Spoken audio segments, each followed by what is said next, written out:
What is up, guys? My name is Ryan18 on the Ryan18 Forever channel, and this is my WWE Summerslam 25th Anniversary 2012 review.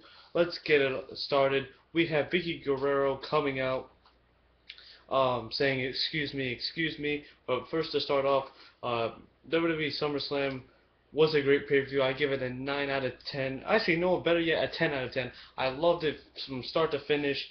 There was no, like jobber matches or squash matches in it, so I really enjoyed it. It was a good stage. It was in LA at the Staples Center for the fourth straight year. So we start off with Chris Jericho versus Dolph Ziggler, a very great match.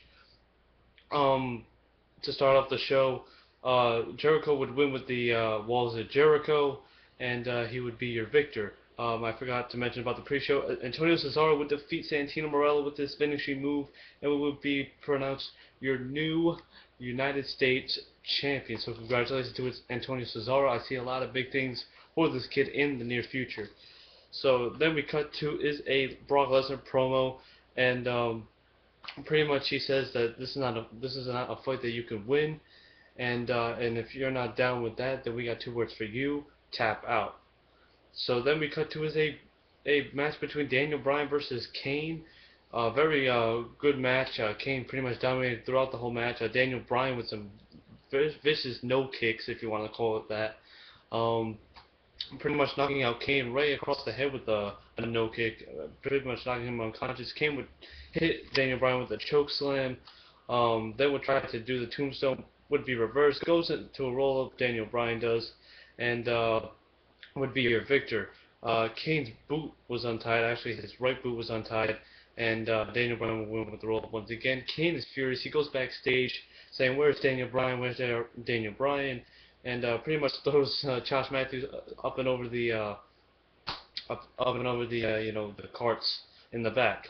Then we would go to is a match between Rey Mysterio versus The Miz for the Intercontinental Championship. Rey Mysterio looking good with the Batman suit or the Dark Knight suit. The Miz with this awesome blow up thing that he does in his entrance. That was awesome as well. Rey Mysterio, I thought he was gonna pull it off. I mean, he hit the 619. Um, he missed with the diving splash.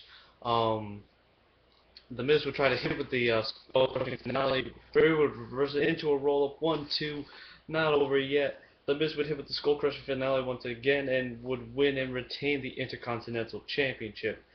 Then we would move on is to a promo backstage or a backstage segment with CM Punk complaining about the triple threat match and demanding respect. Of course, he was talking to AJ. AJ blanks out during half the conversation, and we're left with just CM Punk, just pretty much talking to himself because AJ's not really paying attention. So then we would go to is the World Heavyweight Championship is on the line. We have the World Heavyweight Champion Sheamus going up against the Mexican aristocrat Alberto Del Rio. A very great match. Del Rio would try to focus in on the injured arm that Del Rio, and his so-called policeman, pretty much destroyed Sheamus that night on Friday Night SmackDown. Sheamus would grab Ricardo Rodriguez's shoe, hit Del Rio with his shoe, and goes for the pin. Del Rio's leg/foot was on the rope during the count, so pretty much Sheamus steals one and would retain his World Heavyweight Championship. So once again, Sheamus is still your World Heavyweight Champion. Then we will move on to the WWE Tag Team Champions, Kofi Kingston and R-Truth defending their titles against the primetime players Titus O'Neil and Darren Young with no A&W because he was released last week. So a pretty great match. I really enjoyed it. R-Truth would pull off with the 1-2-3 and would win for Kofi Kingston and R-Truth and their manager Little Jimmy. Well, not really, but anyway. We move on to the WWE Championship match between CM Punk, John Cena, and The Big Show. Punk comes out with a Bret Hart attire, pretty much giving a Bret Hart tribute to Hart. Pretty much Big Show was dominating throughout the beginning of the match, pretty much throughout the whole match. Just a double suplex on both superstars. And he would hit a belly flop to Cena from the second turnbuckle. Big Show launches Punk against the ropes outside. Big Show was just killing, throughout the whole match. Cena comes back, tries in 5-knuckle shuffle. Punk clotheslines Cena. Punk nails the Macho Man elbow drop. Cena builds momentum and goes for the STF. And the power of the Giant in the match was just unbelievable. I mean, the way he picked up John Cena. John Cena would hit with the leg drop from the top rope. A double submission holds the STF and the hold CM Punk was using. I didn't know what it was called. So Show taps out. AJ Lee comes out because the referee called the match to an end as Bishop would tap out and says to restart the match. Show gives them both a double choke slam. Cena hits the AA on Show. Punk throws Cena out and goes for the pin, and Punk celebrates and retains his WWE Championship. Then we move on is to Kevin Rudolph singing "Don't Give Up," the official SummerSlam 2012 theme song for the 25th anniversary of SummerSlam, with the WWE Divas and a montage of the YouTube contest winners on top of the Titantron. We have Michael Cole, Lillian Garcia, and Justin Roberts dancing. A pretty fun time, for the kids and everyone in the arena. So that was a pretty good, way to cut some time in between the pay-per-view. Then we move on is to the main event. We have the perfect storm. We have the next big thing. The former UFC heavyweight champion of the world, Brock Lesnar, versus the cerebral assassin, the King of Kings, the 13-time WWE champion, the Game, Triple H. Brock Lesnar goes after the arm of Triple H. Brock Lesnar gets knocked over out of the ring twice by the Game. Triple H says that this is not the UFC. Brock, bring it on. Lesnar takes off his gloves and starts to get serious and does a takedown on Triple H.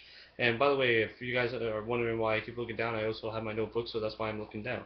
So anyway, guys, Lesnar slams Triple H on top of the announce table and lands on the injured arm with the body slam. Brock tries the Kimura lock to no avail. Brock tries the F5 and would be reversed by Triple H. Lesnar keeps focusing on the left injured arm of Triple H during the match. Lesnar throws HHH or Triple H, my bad, into the steel steps again with the left arm behind him being destroyed. Lesnar flips the Spanish announce table, jumps on Triple H.